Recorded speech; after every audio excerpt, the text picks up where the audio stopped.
Welcome to this webinar. This webinar is called Introduction to Power Factor. We are basically going to look over power factor and how it relates to your buildings.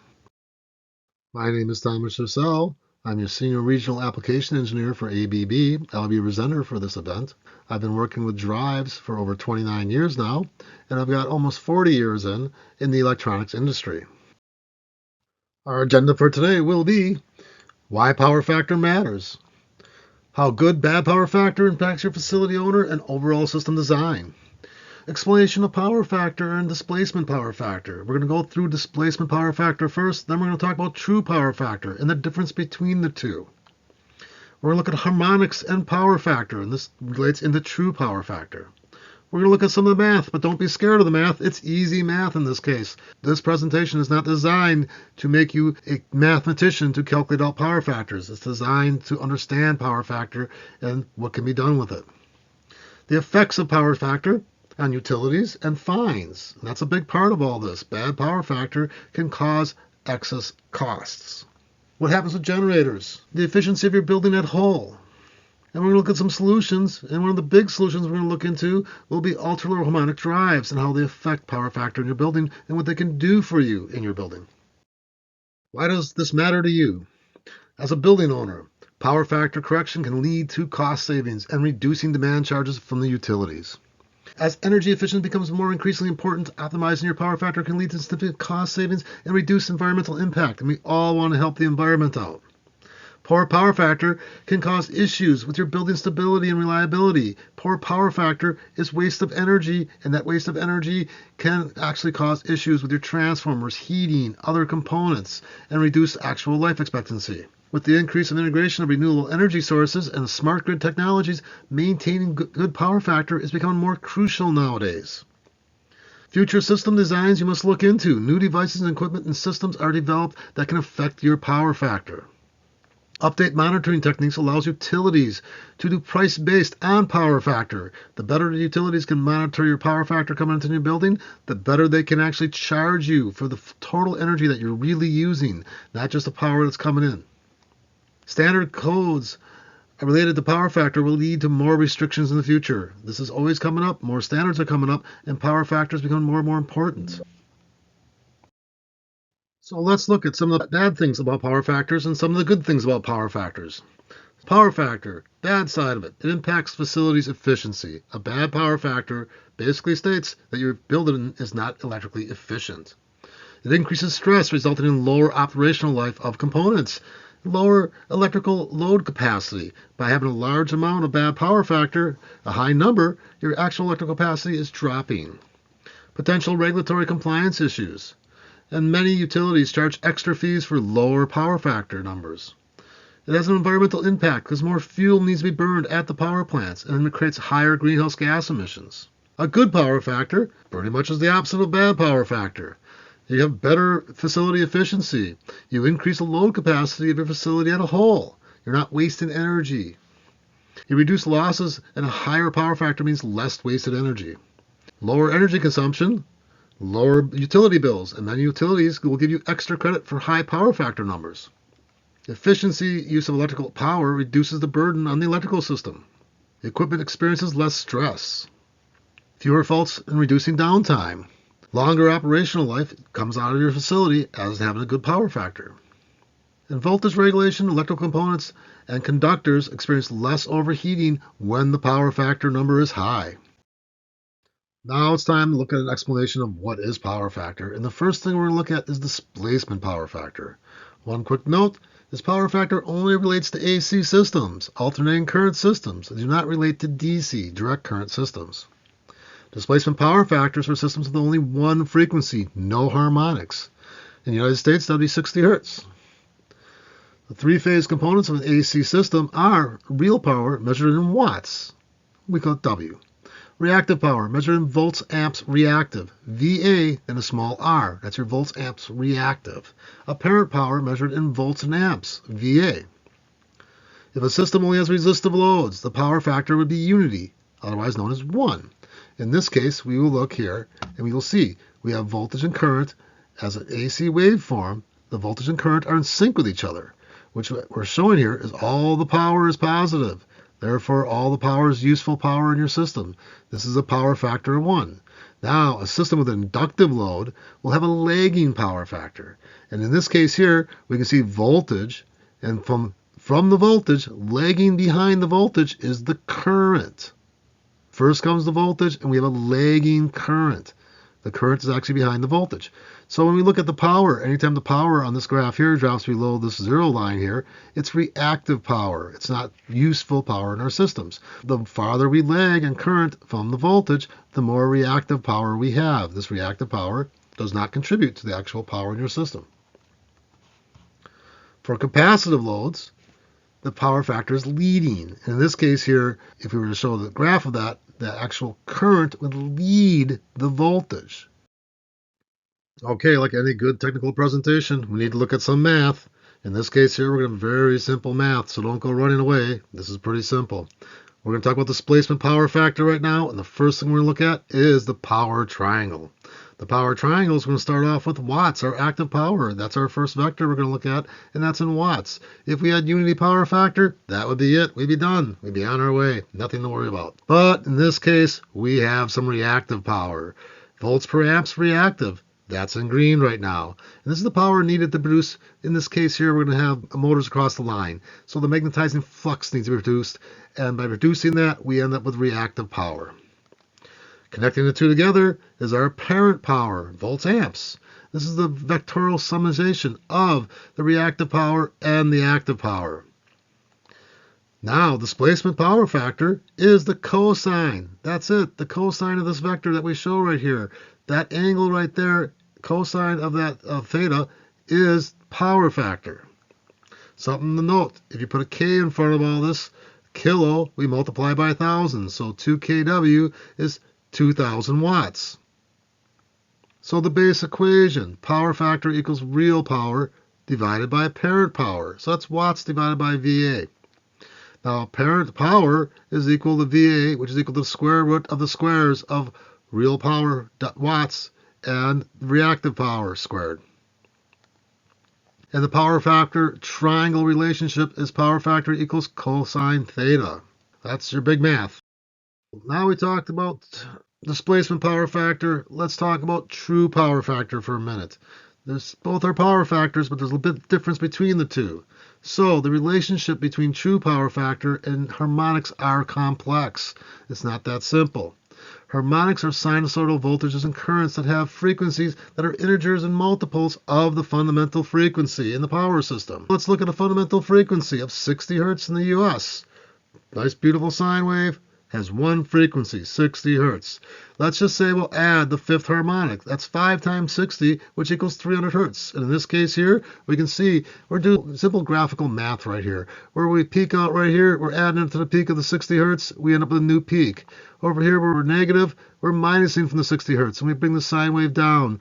We actually have a new waveform now. This is a repetitive waveform. If this waveform is the waveform repeating repetitively, we would have two frequencies in here, a fundamental 60 Hertz and a fifth harmonic of 300 Hertz. If I add a seventh harmonic, 420 Hertz, our waveform changes a little bit more. We're just adding up these waveforms together to get a new repetitive waveform. And we add the 13th harmonic of 780 Hertz, and then we can go all the way up to the 25th harmonic of 1500 Hertz. And now we have a new waveform that looks like this waveform here, and it's repetitive. And that just contains the fundamental, the 5th, the 7th, the 13th, and the 25th. These fundamental frequencies are all sine waves. They all add up to build any new repetitive waveform. If you want a square wave, you just need to put all odd harmonics together and you can build up a square wave. In the real world, systems have nonlinear loads, such as variable frequency drives, LED lighting, medical equipment, and computers, and they all introduce harmonics to the system. Harmonics can distort the voltage and current waveforms, causing issues. They can increase losses, overheat of equipment, interfere with communication systems, and decrease the power quality of your system. Still looking at true power factor. The true power factor includes these harmonics. These represent a reduction in efficiency of the electrical system. Harmonics affect true power factor in a system by causing distortion. Nonlinear devices distort current waveforms, causing harmonics. And on the right-hand side here, we have an input to a 6-pulse drive with 5% impedance. What you see is what we call rabbit ears. These are 3 phases. those nonlinear humps create distortion of the current waveform, and there are multiple harmonics in that distortion. The harmonics affect the voltage waveforms. Shown here below on the right-hand side is a distorted voltage waveform now. Instead of being a nice sine wave, the tops are kind of flattened out. This is very common in a lot of building systems with a significant amount of harmonics. Some utilities can monitor true power factor, but usually only displacement power factor is used for billing purposes. That's what's happening nowadays. In the future, that might change, but right now, most utilities, if they're monitoring power factor, they're only looking at displacement power factor. In addition to the kVA, D vector needs to be added to your system. So your volts per amps and distortion. That has to be added to your system when you're looking at true power factor. We'll look at that in a second. If you have more details on this, IEEE 1459 2010. This is a standard that provides you mathematical expressions for measuring electrical power and three-phase circuits. These measurements apply to sinusoidal, non-sinusoidal, balanced, and unbalanced conditions. So let's look at true power factor and look at the math. The first thing we have to look at is a true power factor box. It's no longer a triangle, it's a box. Well, we start off just like we did before with the active power in kilowatts in this case. We're going to do everything in kilowatts right now.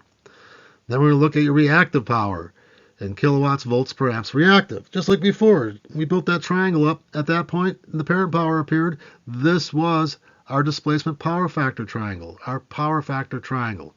But we need to add another factor to all this. So let's clear that off. Let's do our kVAR, our reactive power. Okay. That reactive power is being shown over to the left now, attached to a center point, to our active power in kilowatts. Now we're going to look at our kVAD, our distortion. That's going on to the next plane. So the reactive power and distortion is kVAD, the small d is for distortion. This is the harmonic components of the reactive power.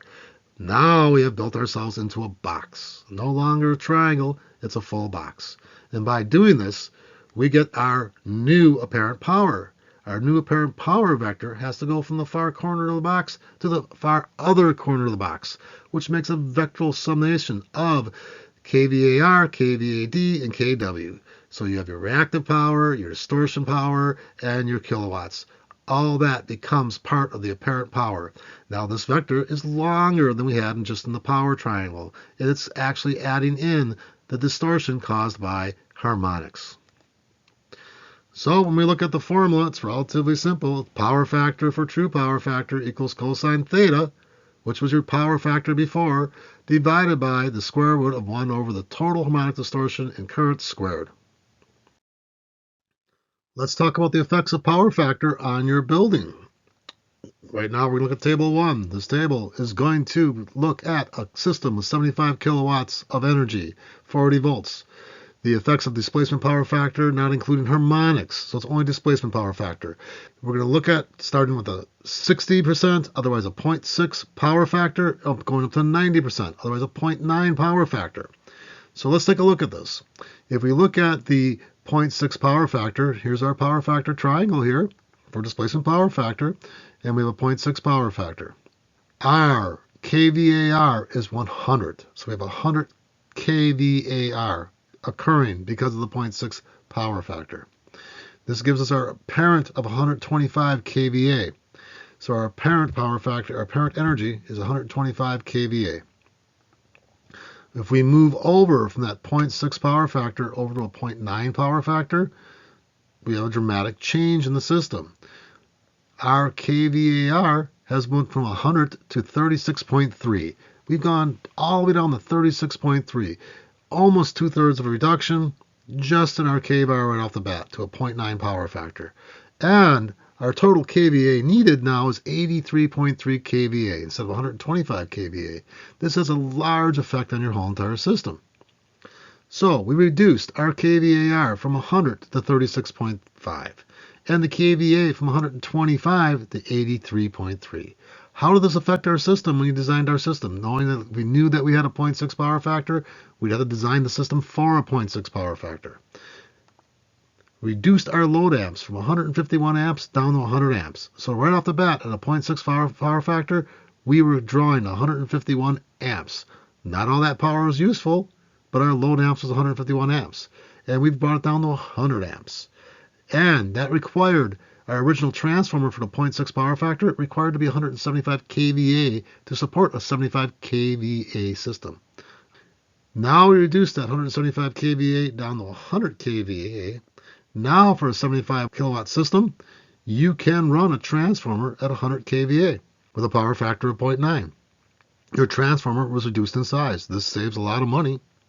Another thing is your wiring. Just looking at your wiring. You had to start out when you had a 0.6 power factor of 2 watt for a gauge.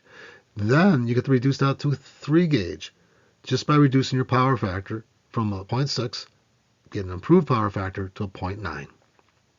Other savings include your electrical building, your power factor penalty fees from the power company, power distribution equipment costs, and component life expectancy. All this bad power factor, all this kVAR creates heat. It's not useful. These are problems. Sometimes you can accept it, but it's a lot better to have a better power factor in your system. It's higher efficiency. So let's talk about cost. And this is the big deal. How much do you pay for bad power factor? And we're going to talk about displacement power factor still. Table 2 here, we're going to look at multipliers for displacement power factor. And this is out of a chart off the Indianapolis Power and Light Company for a rate schedule of 50 kilowatts per month minimum usage. In this case here, if your power factor is a 0.85, your multiplier is 1. Therefore, whatever you pay for kilowatt, your multiplier is 1, that's what you pay for it. If you have a 0.85 power factor, you're paying per kilowatt their rated schedule. Now, if we looked like we did before, we're going to look for the differences between two different power factors.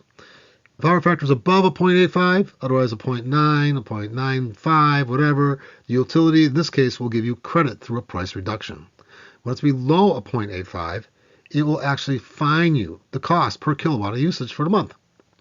We're going to assume a 75 kilowatt system again with an average of 60 kilowatts per month and a power factor of 0.6 to start with, which is 60%. And that would give you a multiplier of 1.1785. That multiplier is like an 18% increase in cost for your bill just because you have that multiplier. Sure, a lot of these power companies have day and night systems for rates, everything else, but we're just looking at a simple example right now. If the power factor is improved from a 0.6 all the way up to a 0.9, we get a new multiplier. And a 0.9 power factor, they give you credit for that. They're going to give you a 0.981 multiplier on your electric bill. That's like just under 2% less in cost. So when you look at before, you were paying just basically around 18% more, and now you're just under 2% in cost, so approximately 2%. The overall change in price for your billing has been dropped by 19%. That's where the money is. So right there, if you can get a better power factor and you have a power company that's charging you by power factor, reducing your power factor leads directly into savings in cost of your electric bill. Let's do a little sub note here. Let's talk about the effects of power factor on standby generators. The power factor does directly relate to your generator. It has to do with the efficiency of your system and the capacity and overall performance of standby generators. Generators are based on kVA, on unity power factor. You buy a generator, it's based on the unity power factor, that's its kVA rating. When you have a lagging power factor, you have a relatively good area of stable normal operation on most generators. But you need to upsize the generator to support that lagging power factor because the load has increased. You still have energy to produce. You have to produce both the real and the reactive power in order to support the actual system. Now, leading power factor can be a problem. If you lead too much, you go into an unstable region and the generator will trip offline. A very slight leading power factor is not an issue for a generator, but once you get to more than a 0.2 leading, which means you're at a negative 0.98 power factor, you're pretty much pushing yourself right into the unstable region and the generator is going to trip offline. Now, let's look at a 6-pulse drive. 6-pulse drives improve power factor over line starting of a motor. Generally, a 6-pulse drive is going to have a 0.98 power factor for a displacement power factor, but it does produce harmonics. And those harmonics do require the upsizing of generators because that comes back to your true power factor. Now, the ACH580 ultra-low harmonic drives have unity power factor and very low harmonics. Basically, what happens is you can size your kilowatt for your generator basically for the kilowatt of the load of the drives. For ULHs, when you talk about that 3% total harmonic distortion and current at the input of the drives, you might have to upsize your generator by about 1% in order to support that slight bit of true harmonics that the true power factor you're getting from harmonics. But it's a much better than any other solution that we have out there, and it works very well with generators. Let's talk about power quality and the impact efficiency for buildings. Back in the late 90s, less than 20% of the building loads were rectifier loads or nonlinear loads. The biggest concern was displacement power factor and the impact of power quality. Today, a large amount of the building loads are rectifier loads. You got TVs, computers, you got EV charging systems now. You got your climate control, which is your HVAC system, which is a huge part of your building right now, and your lighting. You've got your servers, and you got your people movement, which are your elevators and escalators throughout the building. Any rectifier load causes harmonic currents, which distorts the voltage of the building and adds the loads to electrical work. Because this added impact on power utilities, some countries are changing their meters and charging for non-wattage penalties on both displacement power factor and harmonics, i.e. true power factor. In the future, this will get more and more prevalent. But right now, the main thing we do see is in the United States, displacement power factor is what's being charged for. So how is your system affected by harmonics? Harmonic currents lower the total true power factor. You end up with a lower number in true power factor than your displacement power factor. Harmonic currents increase the total line current, leading to increases in cable, fusing, and switchgear sizing. The extra current is not active current. It's reactive current, and the power plant has to supply that power and your normal power. So you have to still supply the reactive current. And many electrical companies, if they can, they'll penalize you for harmonics too. Most of the times they're doing displacement power factor, which does not include harmonics. But one of the things to remember is your total harmonic distortion that your facility is allowed to have is monitored by ACH580 ULH. So you really can't push up that much harmonics into your building to cause excessive amount of harmonic issues. Let's just look at a building. You got your active power in dark gray here. We'll have a section of amount of energy, which is reactive power. And then there's a certain amount of losses. These heat losses you're stuck with. You can't get around that. It's the cables, it's the transformers, it's everything that creates heat. That's your fundamental current heat losses. And then there's some harmonic heat losses that come into the system too. The more harmonics you have, the more heat losses you have created by the harmonics. Transformers run hotter. Everything else runs a little bit hotter because of those harmonics. A 6-pulse drive or a typical EC style motor, its displacement power factor is around a 0.98, which is really good, but its true power factor, because of the high amount of harmonics, drops down to about a 0.78, which means in your line current, you really need about 28% more current to run the actual device. For a 6-pulse drive with a DC link choke, otherwise 5% input impedance, your displacement power factor is a 0.98, and your true power factor is about a 0.91. And you need about an 8% increase in line current. For active front-end drives like the ULH drive, your true power factor is unity. It's 1. And your line current's around 100%. This might be a slight bit of an increase, but it's very minor because your total harmonic distortion and current is 3% or less on the system. Let's look at some solutions for bad power factor and what you can do when you have items that create a bad power factor. The biggest one, the biggest culprit, is motors across the line. A motor can have a power factor of 0.85 at full load, but as soon as you don't have it at full load, the power factor starts to drop off. You get down to 30% load, you're at a terrible power factor of 0.2, and that's a big issue. So replacing standard motors with energy efficiency motors can improve your power factor if they're operated near or at its rated load. Anytime you oversize a motor, saying, I'm just going to use a bigger motor on a smaller load because the motor should last longer. By doing that, all you've done is shoot yourself in the foot when it comes to power factor because you have a worse power factor than the label on the motor because you're not fully loaded. Now, first thing you do when you have motors across the line, especially big motors or a bunch of motors, is you add power factor correction capacitors.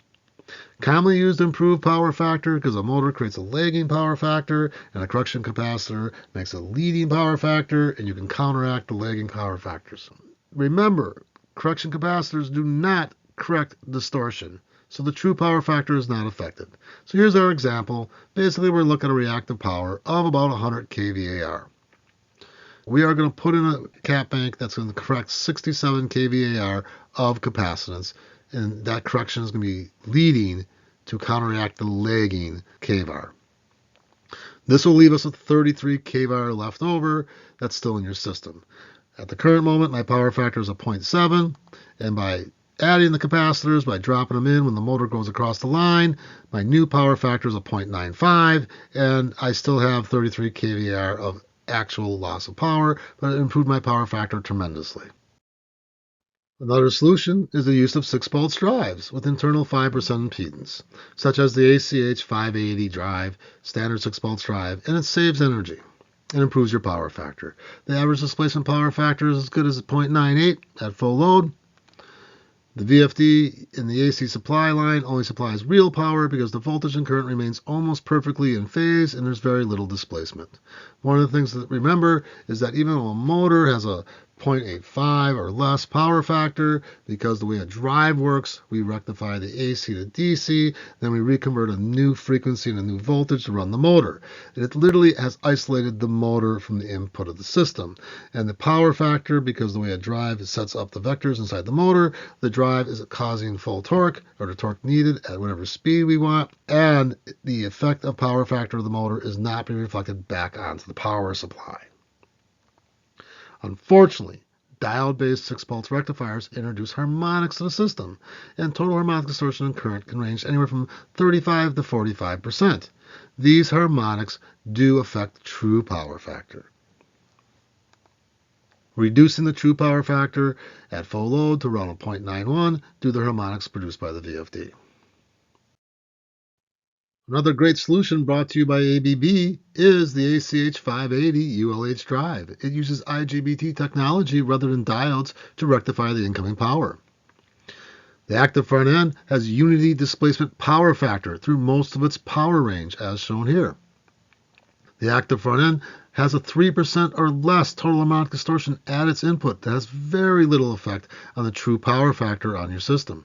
The ACH580 ULH drive can be adjusted so the input power factor is positive or negative through programming. You can adjust that power factor. It's default to 1 out of the box when you get it, and that's the power factor that's set up.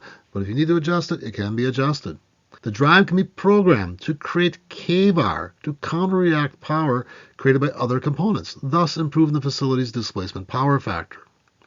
This allows the drive to use its remaining capacity to further correct the building's power factor whenever the drive's not running at full load. So let's talk about full load for a minute. If you have an HVAC system, and remember this is a drive, it's designed to run the motors in your HVAC systems and your pumps in your systems too. On an HVAC system, it's designed for the worst case scenario of the year when it comes to how cold it is or how hot it is throughout the year. And if you really look at a system, how often does it actually run at full load? Very little time, maybe 5% out of the year, there's a demand that says run your system at full load. And if you look at the drive's input capability and what it can do for creating kVAR, it has that ability throughout most of the year anyways to contribute to lower your actual displacement power factor in your facility. On that last slide, I mentioned the fact that the ULH drive can do power factor correction to correct displacement power factor in your facility. The drive can be programmed to produce counter kVAR to correct displacement power factor. Like our example earlier, where a cap bank was used to correct the lagging power factor of a motor across the line, the capacitors cause a leading power factor, producing kVAR on the system that actually corrected for the losses of the lagging power factor. We can program the drive to do this. The drive can be set for a kVAR correction. Now, you have to remember this is for displacement power factor, not true power factor. True power factor contains the harmonics. In this case, though, another thing to remember is that ULH drive produces very low harmonics, which means it doesn't cause the issues with true power factor to start with. Let's just say we program the drive to do 40 kVAR consistently as a negative, a leading power factor to counteract the lagging power factor for displacement power factor. When the drive can produce that 40 kbar, depending on its loading, it will produce that 40 kbar, counteracting the lagging power factor consistently. As the drive loads up, let's say we get to that 5% out of the year, where suddenly we really need to run that load in your HVAC system, the system will automatically pull back on how much kbar it can produce onto the system so it can run the motor. Remember, this still is a drive. Its objective is to run the motor. If the system is actively correcting kvar, which would be using a monitoring system where you monitor your actual power factor at your facility, you can feed back a percentage into all your ULH drives. And so whatever drives have the ability to do kvar correction, they will consistently start to do that. Several drives at once or a lot of drives. Not all the drives are running at full power, and you can just do this entering a percentage into your system and doing power factor correction. Parameter 9432 would be the main parameter you would write to. Let's do a review of power factor. Power factor is a critical parameter in your electrical system. Good power factor indicates high efficiency power utilization, impacting both energy cost and equipment performance. Bad power factor uses more energy, you can be fined for it to cost you even more, and your equipment performance can be hindered by excess heat. When looking at power industry, the ability to save energy through more efficient use of power is just as important as the ability to create more energy and reduce operational expenses. What basically we're saying here is that the power industry wants you to save energy. They want you to be more efficient. It prevents the need to produce more power plants. Improving the efficiency of power usage is critical for conserving energy and reducing overall electrical consumption. In the future, as power systems are upgraded with better metering abilities, more power companies will increase costs to encourage users to become more efficient, thus saving energy. More efficient use of energy reduces CO2 emissions, supporting decarbonization strategies, helping to save our planet. The use of drives support energy reduction and better power factor.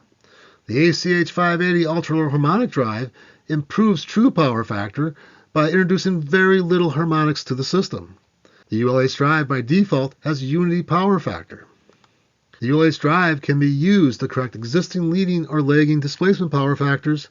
Savings is realized through lower utility energy costs. If you're interested in how an ACH580 Ultra-Low Harmonic drive really does work, check out this video on demystifying ultra-low harmonic drive operation.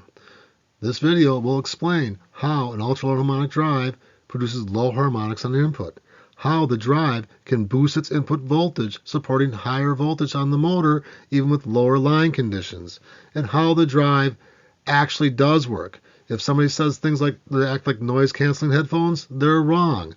Check out this video. This will explain a lot of information. It's designed to be easily gone through using very low-level math and easy to understand. This presentation has been brought to you by ABB.